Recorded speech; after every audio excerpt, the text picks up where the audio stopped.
La parole de Dieu.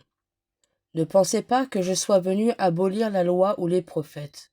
Je ne suis pas venu abolir, mais accomplir. Amen, je vous le dis.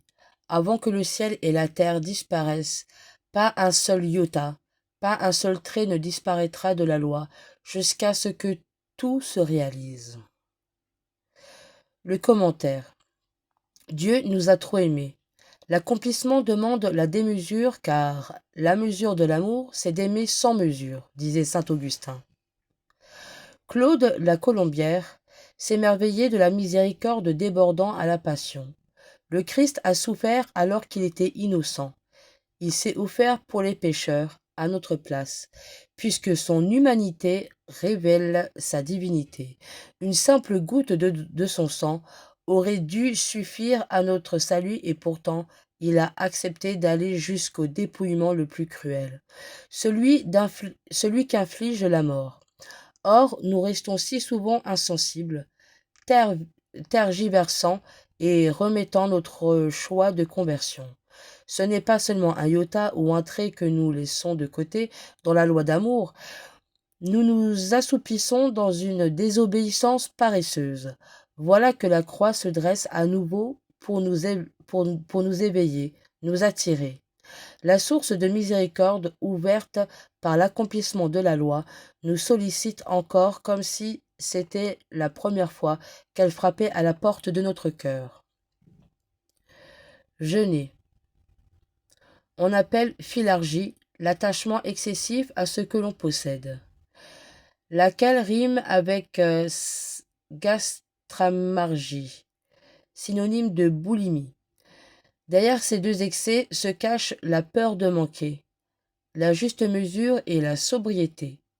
Le jeûne, qui révèle de la sobriété corporelle, a un impact inévitable sur notre vie intérieure.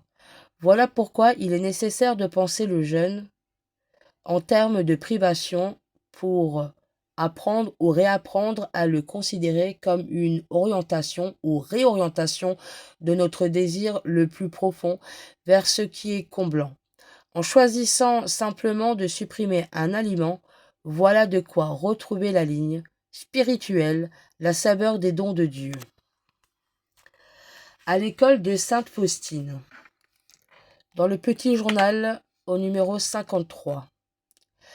La bonté de Jésus est infinie. Il me promit une aide visible sur terre, et peu de temps après, je l'obtins à Vilnius. Je reconnais cette aide divine en la personne de l'abbé Sopocko.